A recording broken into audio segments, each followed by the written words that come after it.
Assalamualaikum warahmatullahi wabarakatuh. Selamat datang kembali di video pembelajaran analisis data responsi simulasi periode 2024-2025. Di sini kita akan mempelajari mengenai uji independensi sebagai lanjutan dari video uji keseragaman sebelumnya.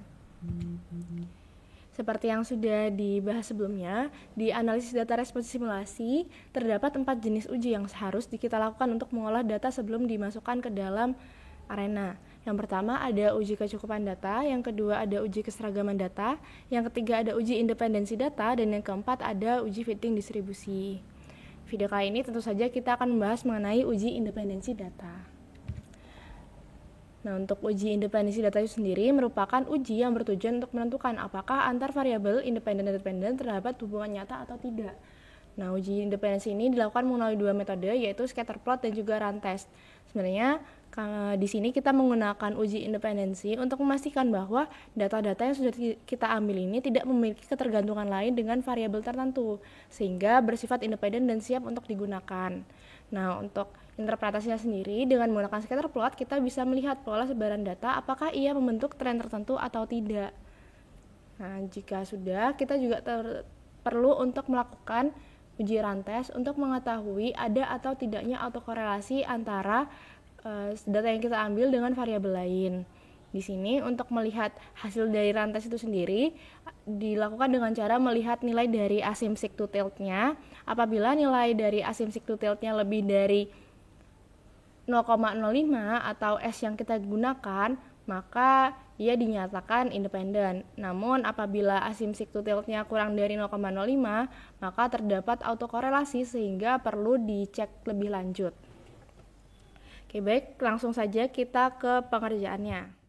Berikut merupakan template yang sudah kita gunakan sebelumnya dan juga sudah seragam ya datanya.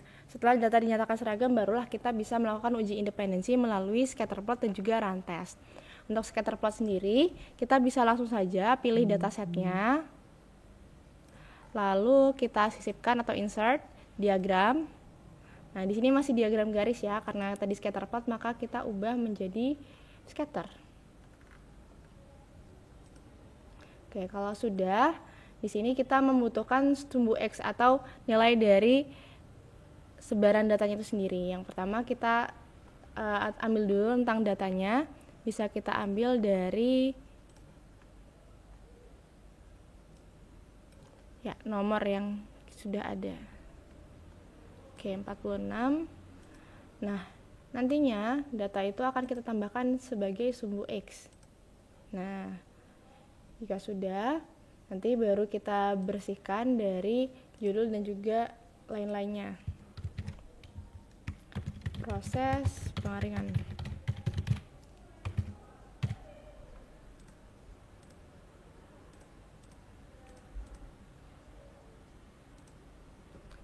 Oke, selanjutnya kita juga ubah keterangan yang ada di sini. Teks judulnya kita ganti dengan durasi ya, atau X. Diseragamkan juga fontnya. Oke, kalau sudah bisa disesuaikan lagi dengan tempatnya.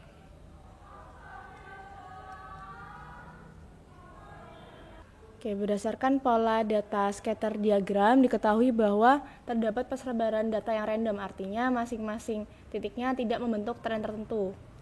Sehingga dapat disimpulkan bahwa data proses pengaringan merupakan data yang bersifat independen. Namun kita juga tetap harus mengetahui hasil dari run test-nya dari proses pengaringan itu terlebih dahulu. Maka kita bisa langsung saja copy datasetnya, Ctrl+C. Kalau sudah, kita beralih ke SPSS. Nah, di sini kita bisa membuat new dataset. Oke, terus yang pertama di sini nama dari variabel view-nya sendiri kita ubah menjadi pengaringan. Karena tadi sifatnya adalah angka, maka measure-nya adalah scale. Oke. Kalau sudah, kita ke data view. Di sini variabel pengaringannya kita bisa masukkan aja atau Ctrl V dari data yang sudah kita copy sebelumnya. Oke. Kalau sudah, langkah selanjutnya adalah melakukan run test dengan cara klik Analyze, Non-Parametric Test, Legacy Dialogs, dan Runs. Kalau sudah, kita masukkan variabel pengeringan ke test variable list untuk mengetahui hasil autokorelasi proses tersebut. Setelah itu, klik tombol OK, dan akan muncul hasil dari run testnya itu sendiri. Di sini kita bisa langsung saja kita screenshot atau print screen. Oke, kalau sudah, kita kembali ke Excel atau ke spreadsheet-nya.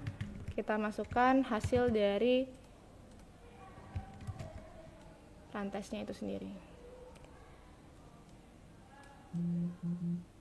Berdasarkan hasil run test, diperoleh nilai asymptotic to tilt-nya sebesar 0,109 yang mana lebih besar dari taraf signifikansi yang kita gunakan, yaitu 0,05. Sehingga tidak terdapat gejala autokorelasi pada proses pengeringan dan akhirnya data proses pengeringan bisa dinyatakan sebagai data yang independen. Baik, sekian dari video pembelajaran uji independensi kali ini. Terima kasih. Wassalamualaikum warahmatullahi wabarakatuh.